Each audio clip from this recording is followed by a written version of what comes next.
Once upon a time, in a land far away. I'm Katrina. And I'm Geoff. And welcome to the Fairy Tellers podcast. Myth, legend, folklore, fable. We explore what they say about cultures then and now. Grab a hot cup of cocoa and a comfy seat while we retell you a thing.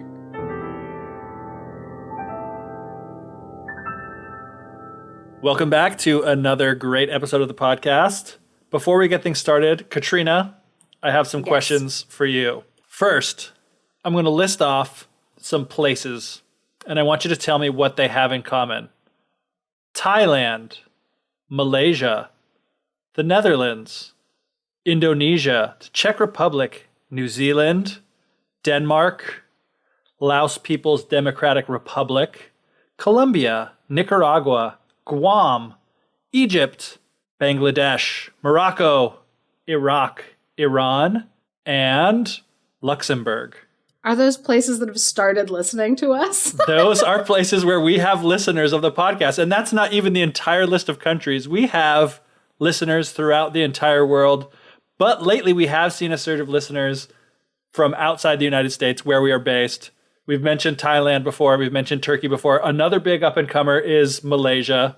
We've gotten a big influx of listeners from Malaysia, so we want to welcome you all throughout the whole world. But there is something that's disturbing.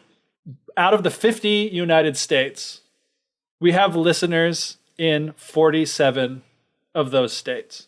What are three states do you think we don't have any listeners in? Illinois. I'm just joking. I have friends in Illinois, but I don't know if they listen to the podcast. So if they do listen to the podcast, they'd probably be like, ouch. We do have listeners in Illinois. Maine? We have listeners in Maine. Oh, Rhode Island? We have listeners in Rhode Island. Oh, I'm just naming the states that I really don't know anything about them. So the three states that we have 0 listeners from are Wyoming, North Dakota, and Vermont. Okay, I was so scared you were about to say Nevada, and I was like, ooh, burn. Which, it kind of makes sense, because those are some of the least populous states. Yeah. I was super excited North Dakota. that we have them in Alaska and Hawaii. But yeah, so Wyoming, North Dakota, and Vermont. So if you, Katrina, or you at home have any friends in Wyoming, North Dakota, or Vermont, send them a link to our podcast and have them open it, because nothing would make me happier than to see that entire United States map of listeners completely lit up. Or if you're going on a road trip through one of these places, just download our podcast while you're there, because that would make me happy. Another piece of good news, Katrina. Yes. We did it. We did what? We got Disney to remodel Splash Mountain. Yes. Not even 1 week after we released our episode, they decided, you know what? The Fairy Tellers, they were right. They called us on it. We got to do something. We deserve the credit for this happening. Which makes me, it feels so good knowing that we were the thing that influenced them the most. But I've thought two things. I'm glad we got that episode out before the announcement came out. And or else it would have just looked like we were, yeah, I don't know, glomming on to the... I was super excited to see that it was going to be from Princess and the Frog, because I love that movie. What I love is that they announced that it's going to be a continuation from the end of the movie. Yeah. That way through the ride, you're going to actually see Tiana as a human being. Yeah. Instead of just portrayed as a frog. Or just I would love to just sit on that ride going through the bayou while they're singing going down the bayou. Yeah. It's it does make sense that you could float through the bayou and go through the scenes there. It's it's going to be a perfect match, I think. So I think too. That was cool. And it was cool. They were like, oh, we've been actually playing this for a long time, just so you know. Which I know some people who were like, yeah, right. But this isn't the first time where they've received criticism about that. Yeah. And the fact that they said, we've been working on this for a year and our plan is to do this kind of a storyline. Yeah. I'm like, okay, so obviously they have been working on it. Right. It probably just kept taking a backseat to some of the other attractions that they've been adding to. I mean, they just opened up Star Wars, yeah. That's been behind schedule with some of their rides opening and stuff like that. Yeah. And so I'm like, okay, I totally believe that they're like, we have been working on this, we promise. Yeah. I'm like, I believe them. It was funny because my husband, when he finished listening to our Splash Mountain podcast, he was like, Katrina, I don't think that Disney is ever going to change it. And so it's just kind of sad how you ended the podcast with like there's room for growth in all these different industries. And I hope that Disney decides to like just fully sink the Song of the South movie and forget it. He's like, I don't think it's going to happen. And so I was glad that it only took 1 week for me to be like, nice. I don't often get to, kind of prove my husband wrong. So it was quite an occasion. And so I can't wait to celebrate that 1 year anniversary of proving him wrong. Every year from now until the end of time. Yep. That's my plan. So enough about the past. Now on to our episode this week, which I'm excited about. Yeah, where we'll be talking about the past. Yes. Let's move forward so we can go back. So I'm excited for this episode because we're going to be talking about mermaids, a very summery theme. Yeah. So about a year ago, a friend of mine was like, hey, Katrina, there's a whole bunch of to-do on the internet right now because Disney just announced that for their live action Little Mermaid, they are going to cast Halle Bailey, who is a Black woman. Yeah. And the internet was like upset. Yeah, I remember that. Well, half of the internet was super excited, and this is like the U.S. internet, not the. I don't know. Everybody else who was like somewhere else in the world was like our listeners in Malaysia were like, I didn't know that this was a thing. But anyway, where I was, it was like half of the people on the internet were super excited by this casting because Halle Bailey's an excellent singer, and that's basically what The Little Mermaid needs for casting. But then the other half was upset because they were like, how can a Black woman be the Little Mermaid? Mermaids aren't Black. And a friend of mine reached out to me and was like, Katrina, I've been hearing a lot of arguments, fairy tale based arguments, and I know you're into fairy tales. So can you kind of explain your position on this? And I was like, yeah, I definitely do have a position on this. And what's weird is that question kind of indirectly led to the podcast being created. Because I was like, the blog where I would retell fairy tales wasn't really the place to hash out my feelings about mermaids. Right. Yeah, it was different races of mermaids. Exactly, because the blog was like the retelling aspect of our podcast, and only the retelling with like gifs and funny stuff like that. So I'm assuming you felt like it's going to be kind of out of place to just write like an essay about. Yeah, and so instead I was like calling my friends and lecturing to them. Which they were like, maybe this should be a different venue. And then we created a podcast. Like you were calling them every Friday to discuss a different fairy tale topic. And they're like, you know what? There's a thing that does this automatically and reaches way more people. It's called a podcast. How about you do those and leave me alone? So Halle Bailey being picked to play Ariel on The Little Mermaid is what created this podcast. Because one of the arguments that people had was that they were like, mermaids are a European creation. Therefore, all mermaids should be white. Which, I'm going to say something that's a little bit controversial, so I hope that people can kind of like hold on. But mermaids are imaginary. And they can be whatever race somebody needs them to be. That's it. I solved racism. two episodes in a row. So one of the things that I researched back then, like a year ago, was The Little Mermaid and the history behind kind of the creation of that story. And that's not what this podcast episode is going to be about at all, even though that is pretty interesting. I wanted to talk about mermaids from different parts of the world. And then kind of indirectly, it turned into the mermaids of the African diaspora. which is like, get ready for my lecture series. So we've discussed on the podcast before how water spirits, water gods, water fairies, like every culture around the world has them. Yeah. And the reason why they have them is because we need water. So we're always by water.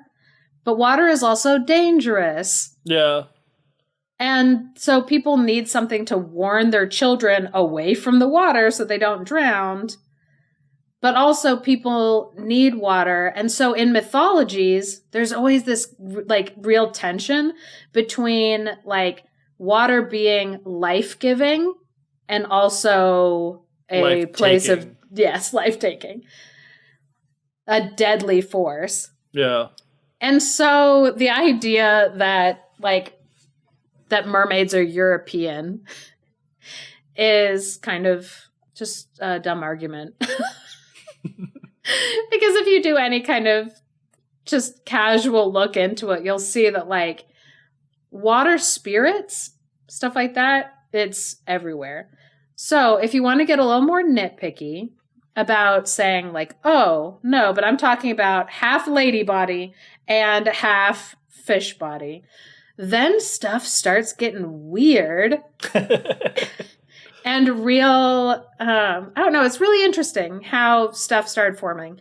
Because if you're looking in Europe, what they have found is that sirens, probably like what people are most familiar with hearing, like with like mythology. They're like, oh yeah, sirens, Greek mythology. They started off as being half bird, half woman. Oh, wow, I didn't know that. Yeah. And so if you were thinking like, oh, water, like mermaids, sirens, nope.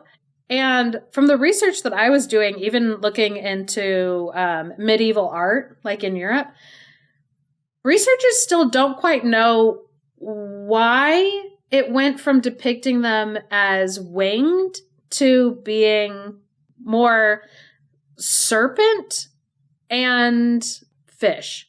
So, fish are the birds of the sea. Yes. Mermaids, the chicken of the sea.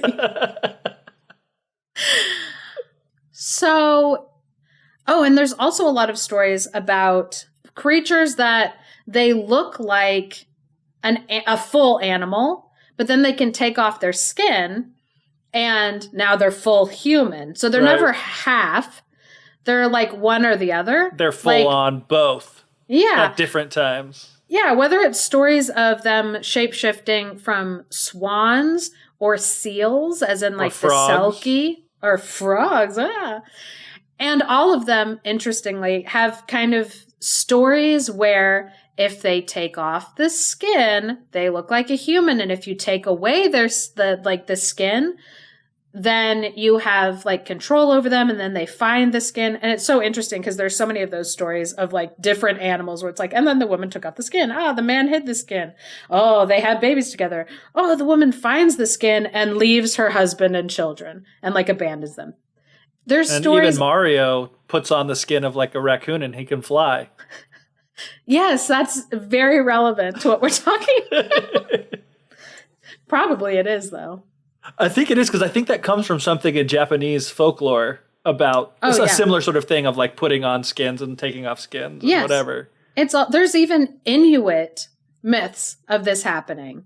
Yeah, and that's just another crazy phenomenon that the skins of animals on top of like humans, making them transform in between the two, is so far reaching. And it's so interesting because when we were talking about Hassan of Basra and the maiden, the djinn, that he took her like feather skin and put them back. There's like all these like magical skin things. Because even in that, he got wrapped up in a camel skin to trick something into things. So there's all this like imagery of like taking off the skin of something to turn you into something else.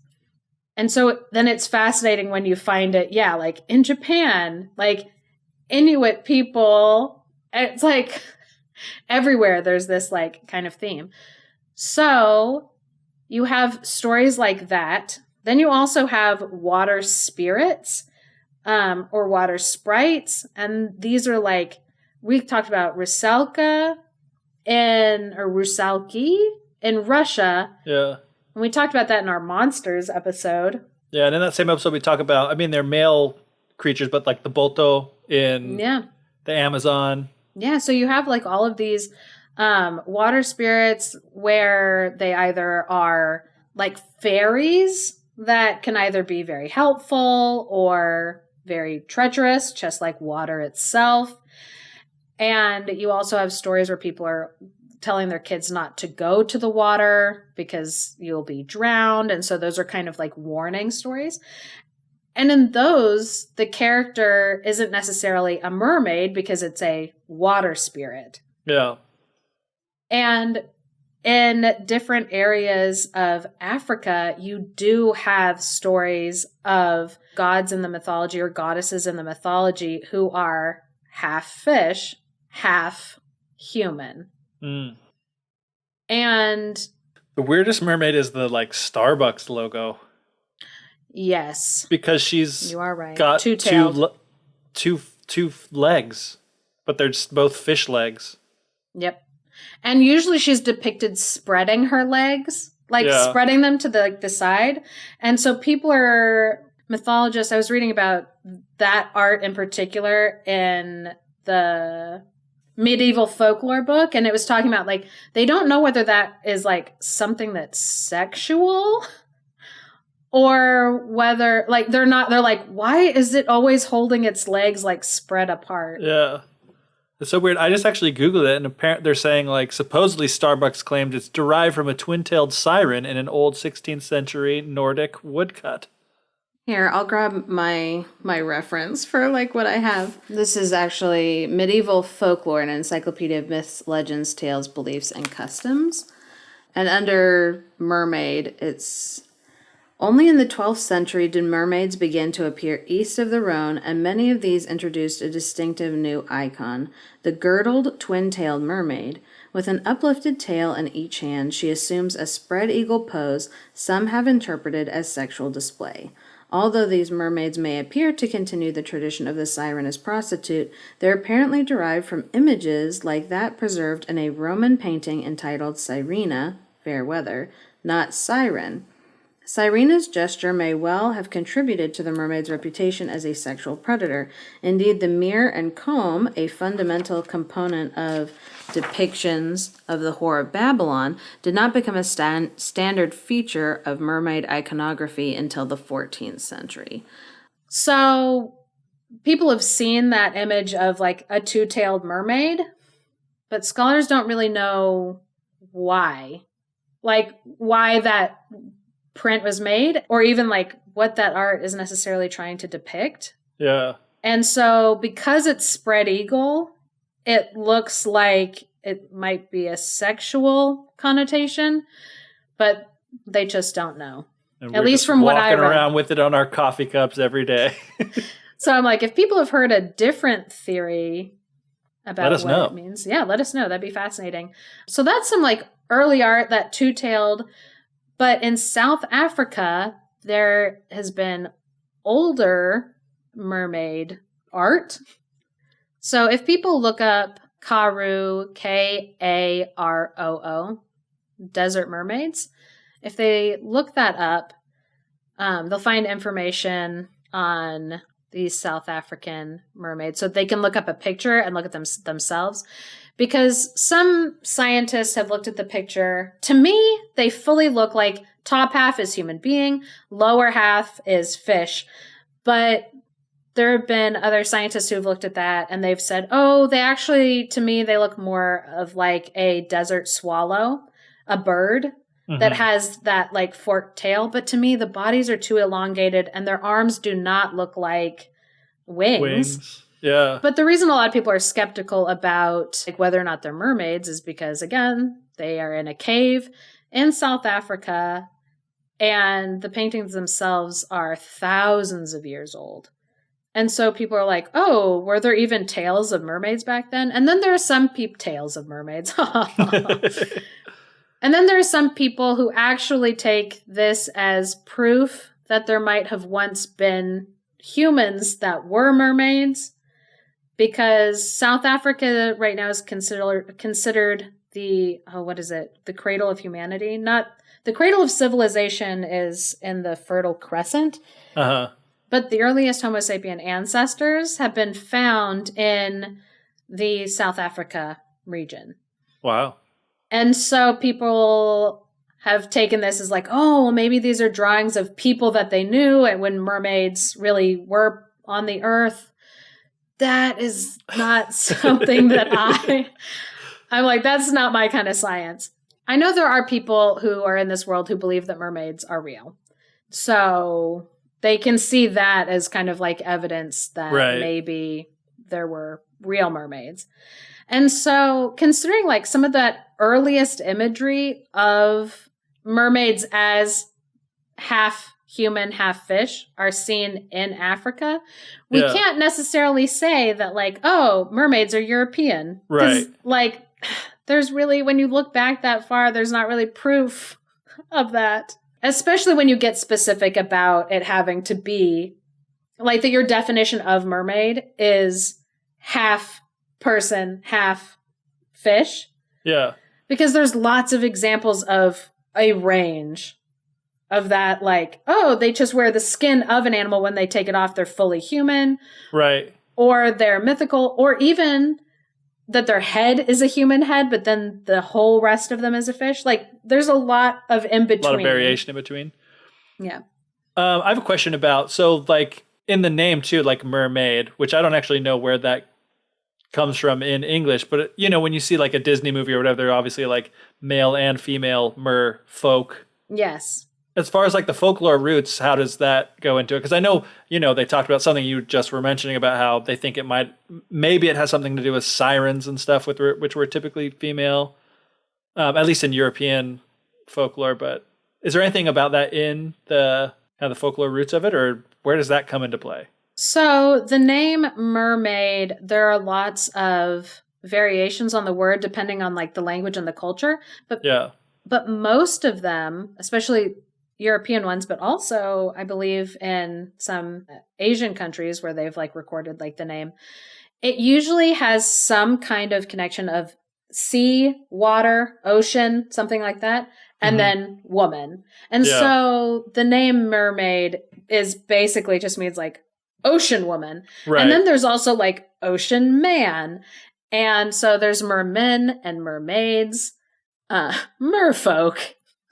So depending on like the language and the country, that's kind of where you get the name from. But even in a story that I'm going to be telling you where it's found in, the story itself is found in Brazil, but from the African diaspora, the name that they've given to like that creature of like a thing that lives in the ocean, humanoid that lives in the ocean, is water mother.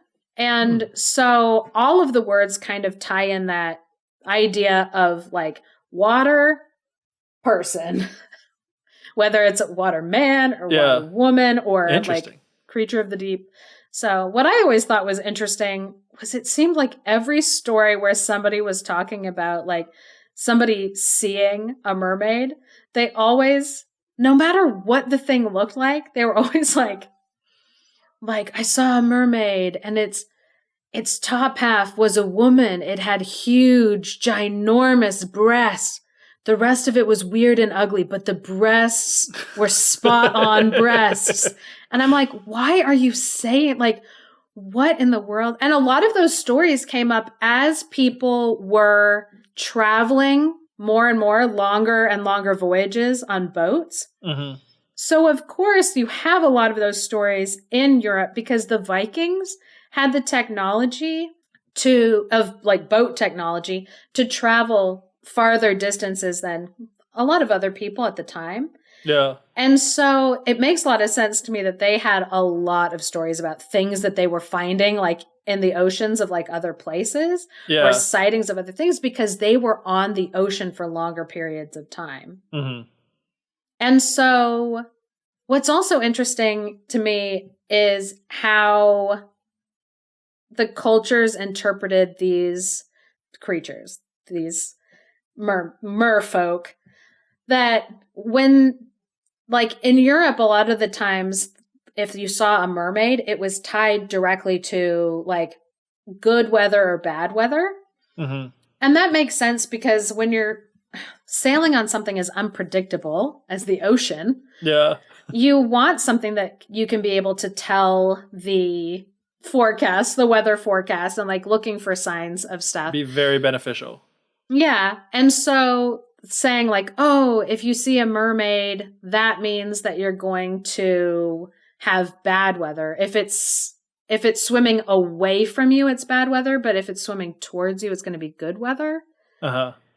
Or vice versa. But then it's interesting to me that then in some of the African mythologies, the mer creature, the water person, is seen more as something that's very beneficial, that is going to be like really helpful and wonderful to you if you can get those gods or goddesses like on your side. So yeah, it's just interesting how they've all kind of talked about some kind of like humanoid figure in the water, but whether they see it as good or bad is based more around like the area and how that culture felt around water. Uh-huh. Interesting. So one thing that I thought would be really fun, because I always try to pick out stories that maybe people haven't heard before or that would be good to relate to another tale or something. So I found an Anansi story that involves some kind of mer creature. Nice. And so I'm going to have Geoff tell that story. And what's interesting, since it's in Jamaica, some of their stories will be Aunt Nancy stories, but then some of them are Anansi, but it's spelled a little bit differently. Yeah. And so this one is not an Aunt Nancy story. This one is about Anansi, but Anansi, I believe in this story, is a person, not a spider. As far as I could tell. Yeah. But I do love that trickster spider person, Anansi. All right, we ready? Yes. I love the start of this one. This one starts one day at the height of hungry time, which for me is all the time. I'm always hungry.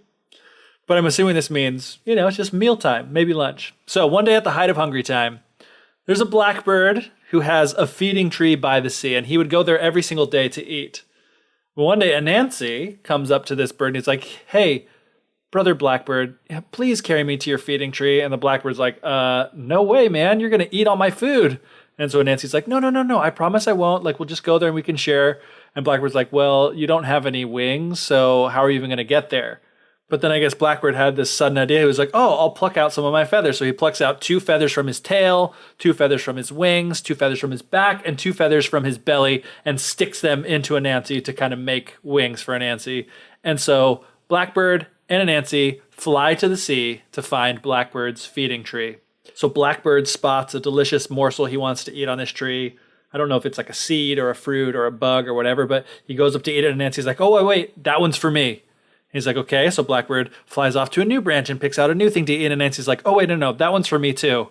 And the Blackbird flies to a third branch, and Anansi's like, no, that one's mine. And this goes on and on and on until Anansi has filled his stomach, and the poor Blackbird hasn't really eaten anything, and Anansi is so full, like me after Thanksgiving dinner, he just sits down and passes right out, falling asleep. And so while Anansi's sleeping, Blackbird, who's a little ticked off that Anansi was eating all of his food, plucks up all of his feathers that he had put into Anansi and flies away. So Anansi wakes up, stretches out on that branch of the tree, and he's like, all right, make me fly. But he can't fly because he realizes the feathers that the Blackbird put in him that helped him fly are all gone. So he's like, okay, what else can we do? So he's in a tree by the sea. So he breaks off a tree branch and throws it down into the water, and it floats. So he's like, if the branch can swim, I can probably swim too. So he jumps off of the tree, sails down into the water, and boom, starts to sink. Unlike the branch, he does not float. He just starts sinking deeper and deeper into the sea. Because he's not made out of tree. That's how science works. It's like, Yeah. oh, if that branch floats, I'll be able to float too. It's like, no, because you're not made out of tree. So he just sinks deeper and deeper and deeper. And when he reaches the bottom of the sea, he meets Sea-Mahmmy, who I'm assuming is the mermaid-like creature in this story. And so Anansi, playing it real cool, is like, oh, hey, how's it going? My mother told me that I had a cousin here down at the bottom of the sea where I totally meant to be and didn't accidentally sink to at all. And so Sea-Mammy's like, well, let's see if we're cousins after all. So Sea-Mahmmy takes a pan of sand and puts it into a fire and starts heating it up really, really hot until it, like, I guess, melts into glass. And so she gives it to Anansi and is like, hey, drink this and then we'll know if we're cousins or not. And Anansi's like, oh, cousin Sea-Mahmmy, which you got to admit, he's like playing it up where he's like calling him cousin. Yeah. Like he's like getting real into it, really committing. Oh, Sea-Mahmmy, cousin Sea-Mahmmy, I don't think it's hot enough yet. It's like, why don't you put it in the sun and make it really, really hot so we'll know for sure. And so he takes it and he puts it into the sun and I think lets it actually cool down. And then he's like, cousin Sea-Mahmmy, I think it's hot enough now. I'm going to drink it. So he's like, okay, well, drink it and then we'll see if we're cousins. So he downs the whole thing and apparently is totally fine and ends up spending 3 days at the bottom of the sea. And after those 3 days, Sea-Mahmmy comes to him and I think Anansi had maybe worn out his welcome a little bit because she's like, so when you gonna get out of here? And Anansi's like, oh, cousin Sea-Mahmmy, just send one of your sons to carry me back to land and I'll be gone. So Sea-Mahmmy gets her son, Trapong, to go with Anansi and guide him back to land. And so they head off into the middle of the sea. And while Trapong and Anansi are like, they make it like to the middle of the sea, pretty good ways away, Sea-Mahmmy calls out to them and says, Trapong, bring that stranger and come back here. Which I thought was funny that she called him stranger. And he's always like, cousin, cousin, cousin. And she's like, bring the stranger and come back here. And so Trapong's like, Brother Anansi, stop. I think I hear my mom calling me back. And Anansi's like, nah, let's just keep going. We're out in the middle of the ocean. And so Trapong sailed with Anansi to the shore. So when they get to the shore, Anansi's like, hey, Brother Trapong, do me a favor. Take this bag. I'm going to climb inside and I want you to see how much I weigh. So they're like, okay. Anansi climbs in. Trapong lifts it up. He's like, wow, Anansi, you're really heavy. And so Anansi's like, okay, cool. Cool. How about now you get in the bag and I'll see how much you weigh. And so Trapong's like, all right. So he climbs into the bag. And Anansi starts tying up the bag and he ties it up really, really tight. And Trapong's like, oh, Brother Anansi, you're tying me up way too tight. And Anansi's like, you don't want me to tie you in the bag so I can see how heavy you are? And Trapong's like, oh, yeah, I guess you're right. Well, am I heavy or not? And Anansi's like, oh, yeah, you're heavy, all right. And you're light, but you're heavy enough for my wife's pot. And so Anansi takes him back to his house and has his wife cook him and they eat him. The end. Oh, I enjoyed making you tell the dark story this time. That's not the way I expected the story to go. It's like, oh, and it ends with eating a mermaid. But it's like, it's not like it came out of the blue because in this story, Anansi is quite the trickster and quite the jerk because he like makes the blackbird take him to his tree and then like eats all of his food there, And they did say the story started at hungry time, so maybe all time is hungry time. When you're a giant half man, half spider, or just a man in this case, maybe. Yeah. So that story was recorded in 1907, for anyone who's interested, in a book called Jamaican Song and Story, Anansi Stories, Digging Sings, Ring Tunes, and Dancing Tunes. Nice. So that's the full title of that book. Man, brevity, people. 1907. When I look at stories that were recorded in like the 1800s, the 1900s, a lot of the times, if the story is from anywhere besides Europe, they're always trying to figure out, like, how did these people get this story from Europe? Because it includes a creature that's, like, similar to European folklore. Yeah. And I find that super frustrating. But we had talked about that in the last episode, that people just did not think that the stories of the people from the African diaspora could have possibly come from Africa, which it boggles the mind, Jeffrey. It boggles the mind. Like, you would think that would be obvious, but yeah, like that they would go the easiest mental route backwards, because it's like we knew that where these people came from.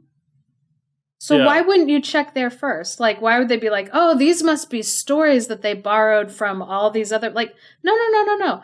Because it's not like, when people are doing comparative mythology and they're talking about like land bridges and like, oh, how this story might have been thousands of years old during the last ice age, because that's when there was a land bridge and that's how people and I'm like, no, it's not even that complicated. We know when these people were taken from their country.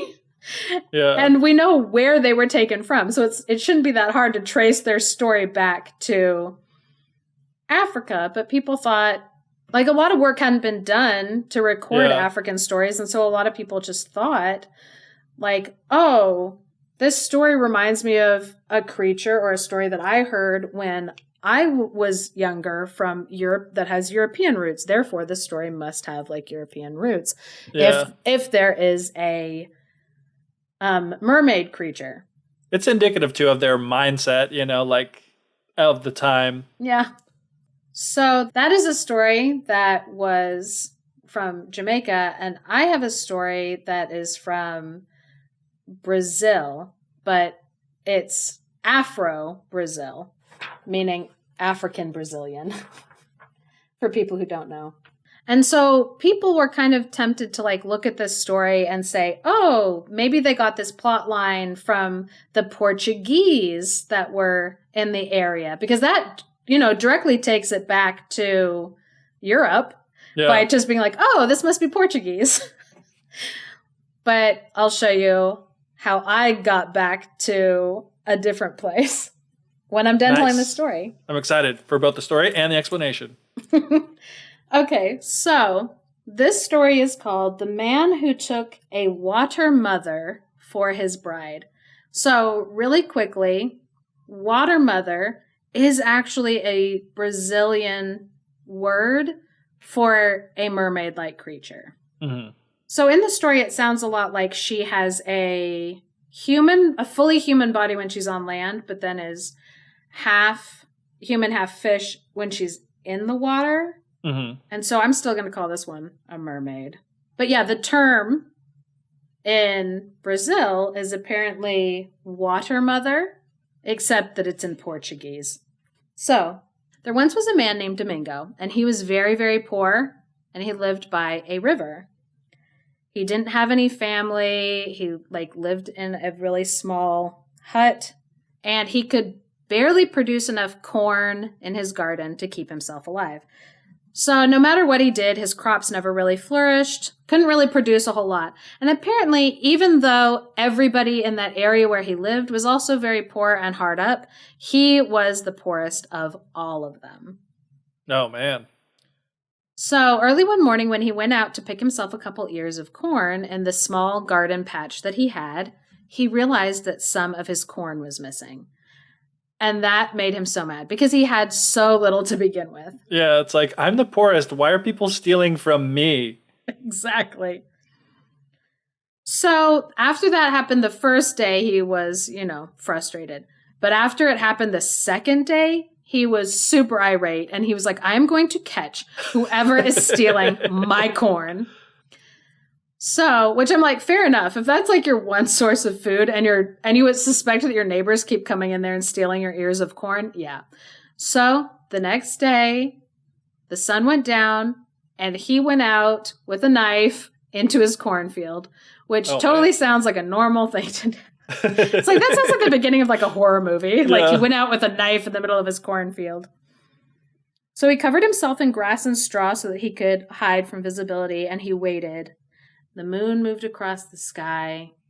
He was starting to get sleepy, and then he heard footsteps moving through his cornfield. And he was back, wide awake, ready to attack.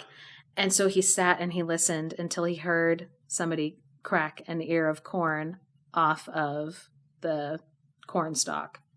And he sat and he waited, which I was like, why didn't you jump out then? But it's fine, because in the story, he sat and he waited until he heard them break off another one. Maybe he just wanted to make sure that like what he was hearing was actually somebody instead of one accidentally breaking off. I'm like, okay, I get it. So he hears a second ear of corn get snapped off.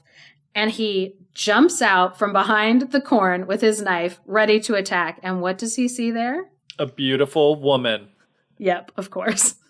He jumps out, and yes, Geoff was right. Beautiful woman. This beautiful woman is standing there holding his corn. And he was like, why are you stealing from me? I barely have enough to eat. And the beautiful woman is just like, oh, I'm so sorry. I was feeling hungry too, but I didn't know that you were so hard up. I shouldn't have taken this from you. I'm sorry. Oh, nice. Yeah, like she was apologetic. She was like, oh, my bad. Because she was just coming out of the river. Right. And grabbing some corn before, like, heading back home. I guess she doesn't have corn where she lives. Yeah. Which makes sense. Because she lives in the water. Where corn doesn't grow. See, we're learning some agricultural facts. So anyway, he says, like, oh, I should really punish you. And she says, no, don't punish me. Let me go. I'll go back to the river, and I'll just go somewhere else to find my food from now on. And Domingo was like, oh, I guess you could do that. But then in his head, he was also like, but she's pretty hot, and I'm by myself. And he's like, why should I let you go? And she's like, what would be the good in keeping me? Oh, man. Like, I didn't realize he was going to like try to kidnap her. I thought he was going to try to, like woo her or something. No, he is. He's just like persuading her. Oh, okay. Because he is like, why should I? Well, I mean, yeah, saying he's why got should a I huge knife. Yeah. Yeah, he's got a knife, and he's like, let's engage. Why should I let you go? And I'm like, he's not kidnapping her. They're having a beautiful discussion. You're like, you can't have a beautiful discussion if you're holding a knife, telling somebody that you're going to punish them. You're right, Geoff. You're right. You're like, what kind of beautiful discussions do you have with your husband? But yeah, she's like, what would be the good in keeping me here? And he's like, well, I've been kind of lonely and I'd like to have a wife. And she's like, I am a water person. We're not supposed to marry land people. And he's like, no. Like, you're so beautiful. You're so lovely. Like, you owe me one because you ate some corn. Like, I don't know. But he's like, no, you should stay here. Like, we can make it work. And she's like, no, we couldn't make it work. Water people cannot marry land people. And he's like, why not? And she's like, when I was a child, I heard a story about a water mother who married a man. And when she married this man, after a couple of years, he became very abusive to her and mistreated her. And this one day they got in a big fight and he slapped her. And she had to leave her children behind and go back to being a water person because he didn't respect her because she was just a lowly water person. And he's like, that won't happen to us. I wouldn't do that. I won't think of you as a lowly water person. I will think of you as anybody else, as a lovely woman, as a beautiful wife. So she does finally agree to marry Domingo. So right after they got married and this water woman started to live with him, his whole life started to turn around. His cornfield started to grow more. He was able to get more goats and cattle because he had more food to feed them and keep them. Everybody started to praise him in his neighborhood about like, wow, he really turned his life around. Like, he's really like doing really well. He's like the best person like in our whole neighborhood. He bought himself a bigger house, bought more acreage. Everything was looking really, really up for him. So Domingo started to get very full of himself. Oh, come on, Domingo. And he started to think that, maybe he deserves even better. So he started getting really full of himself, hearing all this praise from his neighbors, seeing how successful he had become with everything that had happened to him. And he started to think, you know what? Like, I deserve more. Like, I'm a really arrogant man. So this one night, I deserve more. I'm a very arrogant man. That's what men think to themselves. Yes, I deserve more. I'm a very arrogant man. So one night he was drinking and did not become a better version of himself when he was drinking. Surprise. Surprise. And his wife walked in to give him some food, and he started to speak abusively towards her. He was saying, our children have very bad manners. You raised them poorly. That's why they always backtalk to their father. That's why they don't work as hard as I want them to. Our kids are really lazy, and that's your fault. They have bad manners, and that's your fault. This house, it's not as upkept as I want it to be because, like, you're a bad wife who doesn't, like, do enough around here. So he started to speak very, like, abusively towards her, but she didn't say anything. She just was like, I'm not even gonna with this man. I'm just So she didn't say anything. She just got him his dinner, was like, whatever, letting him run his mouth. So he was like, you're such a disrespectful woman. Why don't you speak when you're being spoken to? And she was like, She was not going to say anything. She was just like, let this man dig his own grave with his own dumb mouth. So he was like, why don't you speak to me? Why wouldn't you speak to me, woman? And he's like, you know why? All these things are probably your fault because you're a water woman. That's why our kids don't behave. That's why you don't work hard enough. That's why you're being so disrespectful and not saying anything to me. And when he went there, when he decided, oh, that's what I'm going to do, and she's like, I told him he would do it. I told him he would. So she did not say anything. But once he took it to that level of, you're just a lowly water woman and I'm so much better than you, she turned around, walked out of the house, down into the river, and she went back into the river. And he was like, don't go away when I'm talking to you. So he's walking over the wet river, still running his mouth. Oh, geez. And then his kids walk toward the river, and he feels his legs get rooted to the ground. Uh-oh. And he can't move. And so he can't run out to his children. And he watches them just disappear into the water. And he's like, oh no, my family. And then he watches as all of his goats and his cattle walk themselves straight into the river. And he's like, oh no, all my goats, all my cattle. And then he watches his house start dragging to the river. And his house goes in the river. He's like, oh my gosh, my house, my beautiful house that like I built. And then he watches each ear of corn just pluck, pluck, pluck off of the plant and drag down into the river. So the whole time he's watching all of these belongings of his just fly down to the river and sink to the bottom out of his reach where he cannot get them. And then once the last ear of corn had disappeared under the water, he felt his legs unroot from the ground. And he just sat on the ground and cried because everything that he had ever had was thanks to the woman that he had in his life.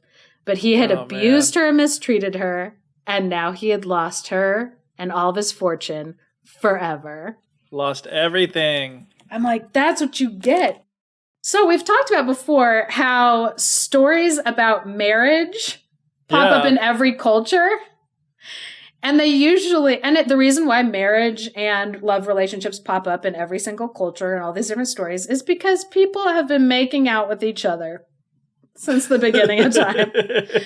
We've been hooking up, forming relationships, whether it's out of love or whether it's out of like a necessity to band together, or it's out of trying to set up like power structures and community based on like those love interests. There's always stories like surrounding that like idea. Yeah. And so this story is definitely a story about spousal abuse. Yeah. About just like being grateful. Yeah. For what your spouse brings into your life, and also realizing that like you can't make it on your own. You're better when you're together. Yeah. So, since this is kind of like a love story, you know, it might be tempting to be like, oh, maybe this is like a marriage story that came from Portugal or like somewhere else or whatever. Uh-huh. So I decided that I was going to take my research back to Africa to see if I could find some kind of similar either story or characters, something that went back. And so in West Africa, there's both the Yoruba people and there's Yoruba religion. But because the religion is part of the people's cultural mythologies. Right, yeah. Is why there's like a religion that's like both of those things. So the Yoruba people have been in the area of West Africa in like Nigeria, Benin, Togo, Ghana. They've been in this area, and that's the area where people were captured and then sent to all of these different places that constitute a lot of the African diaspora. And so when I looked into some of their mythology, they have a water goddess. Sometimes it's a water goddess, sometimes it's a water god, and sometimes it's androgynous, depending on both the community that is telling the story and the story itself, kind of like what it lends itself to. So it's an Orisha spirit, which is kind of, it's, from what I was reading and my understanding is it's kind of like it's a god or a goddess, but like a lower range than like the high supreme. Oh, yeah, god. interesting. So from what I researched, the Yoruba mythology, there's one supreme all-powerful being, but then there are children of this being called Orisha spirits. So Ulukan is the water spirit that is in charge of the ocean. And specifically, what this half human, half fish, goddess or god, depending on, again, the story, what they are known for is giving great wealth, health, and prosperity to their followers. Which is exactly, in the story, what the water mother kind of gave just by being the husband to that person. Yeah. He suddenly had all of this like wealth and prosperity. But then the second that he disrespected that water person, they were like, no, we're taking it all away. Yeah. And so it's interesting because even though like I haven't found a story necessarily about marrying a person in that story. And again, I could probably do a deep dive for like a month or something and find a bunch of stories maybe. Yeah. And so if somebody does want to do that, if they have like the time or the desire to kind of look into that. But I thought it was so fascinating that it was like, all I had to do was, it's like one step, just be like, let me check and see if in Africa there is an equivalent. Instead of like, I'm Europeanly minded, I would say. I'm a Westerner. Yeah. And I understand the inclination to say like, oh, this story reminds me of something I heard that's origins are European. And then to be like, oh, so they must have got this story from Europe. It's like, no. The elements that I'm matching up in my mind might be elements like, oh, a marriage between a regular person and a person with like supernatural powers, like a supernatural being. Because there are lots of stories throughout the world like that. Because it pops up in mythologies all the time. Yeah, it's like one of those things where it's important to kind of just check your assumptions. Because, of course, the first thing that's going to come to mind is the things it reminds you of. And the things that remind you of the things that are already in your head, the things that you've already experienced or heard. So you're going to immediately go to the stuff that you're familiar with. But then be like, okay, am I thinking that just because it's familiar? Or because maybe I'm right, but just to double check, maybe I should go and try to explore some more, like, it's not to say that you're wrong when you think those things, but there might be something better. But if you just go with that assumption and you don't try to explore beyond that just because you think that you're right, you may fall into that trap of only going with what you know, which just keeps compounding itself because you'll keep only drawing it back to the same things that you already know and not learn anything new. Yeah. And I think like that's one thing that I find interesting in this particular like kind of branch of research is that as human beings learn more, they find out like how wrong they were about so many different things. Because Yeah. I know, if I was born 100 years ago in 1920, when people were like saying like, oh, these stories obviously have European roots, I wouldn't know any better. I'd be like, oh, okay, that sounds right. And so at any point, if somebody's like, oh, actually, I found a more compelling theory of how this story got to like this place, it's like, then I want to hear it. I want to hear the more compelling evidence so that I can change my mind, so that I can like readjust my thinking. For sure. And it's easier to do nowadays than it was back then. Because you think of like 1907 or whatever. If you wanted to connect that story and do the research you've just done, chances are you wouldn't have access to even a book that would have that story. That story probably wasn't recorded anywhere that you could have gone. The only way you could have figured that out is to be like, I'm going to get on a boat, take several months' journey across the ocean to this country where I don't even speak the language to try to find someone that can tell me a story that might be similar, It would have been really difficult. So it kind of makes sense why they would only be able to tie it to things that they already knew, because the access to information was different than it is where you can just pull out your phone from your pocket and Google anything and have stuff come up. Yeah, because there is just so much information that's available, where in 1920, 100 years ago, they didn't have the ability to look up stories that like hadn't been recorded yet or hadn't been recorded in a language that they spoke. Like, you're absolutely right. Yeah. Like, I wouldn't have been like, oh, but what if this story actually can be traced back to West Africa?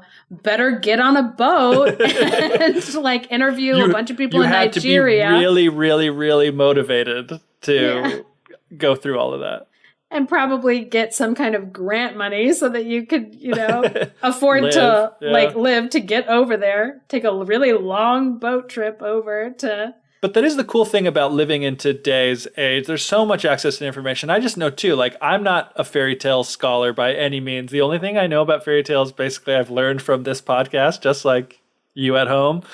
Well, probably people at home know more than I do, if I'm honest. So, but it's interesting, at the beginning of the podcast, I would go back to the things that I knew, which were like the big fairy tales that everyone knows. Like, oh, Sleeping Beauty, that's kind of like Beauty and the Beast, that's whatever. But now I'm like, oh, that reminds me of Hassan al-Basra. Oh, this reminds me of the thing that we talked about in the episode about animal brides. The more I learn, the more I can see connections that make more sense than my initial assumptions would have allowed me to make. Yeah, that is true.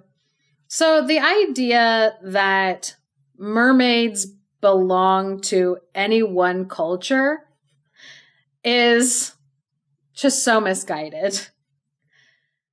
I love that just like the more that we look like around the world at different topics, the more we can see what themes keep popping up or what like kind of storylines keep appearing. And some of them researchers are still trying to figure out like, wait, how did this element get all the way over here, and coming up with like different theories. Maybe I'm lazy because a lot of the time with those ones that it's like, it's a mystery, I'm like, or maybe just human beings are the same everywhere. Because it's like the idea of like marriage stories or marriage between a person and a supernatural being. I'm like, yeah, maybe it all comes from one mythology. Maybe it comes from spontaneous imagination, people coming up with different storylines. But when it comes to things like water spirits, like it's really obvious to me that there's water everywhere. Our relationship with water is complicated. Whether it's people seeing creatures that they're like, I've never seen that before. And it's hard to... we've talked about this before on the podcast. When it comes to like creatures on land, it's a lot easier to spot them multiple times and be like, oh, this isn't a mythical creature that I'm seeing in the woods. It's just a bear or a crane that's like really loud. But when it comes to water, when people say, oh, like we were out on this boat and something giant beneath us came and it was bumping our boat and before it like disappeared or something like that. And they're like, what if it was insert crazy animal, insert what? And it's like, we see today on like videos, and again, because we live in the age that we do, where people have technology, we see videos all the time where somebody is like kayaking, and there is a big like whale migration happening like off of Hawaii or whatever, and somebody's, just seeing a whale go underneath them in their kayak or their surfboard or their surfboard would be really hard to get that far. I don't know. Sometimes in different areas of Hawaii, the whale get really close because there are some deep spots off of. Anyway, regardless, but we see videos of people having these interactions with animals that they hardly ever see, or even we see videos of giant squid and things like that. Creatures that we do not see that often. Yeah. And it makes sense that people before there was that technology would see some of these creatures, sometimes see them for the first time in that area. So it makes sense that that people would be making up creatures that live in the deep, or these complicated stories about the dangers of water, also the beauties of water, the enticing features of being in water all over the world. I think regardless of whether or not mermaids belong to one particular culture, one culture thinks that they have more of a claim than another, at this point in human history, I really don't think it matters. These are stories that are relatable no matter what culture you're in, and so it's great that we get to look at them now, and even though this story might have been secluded to one area of the world back then, now this story can be applicable to everybody.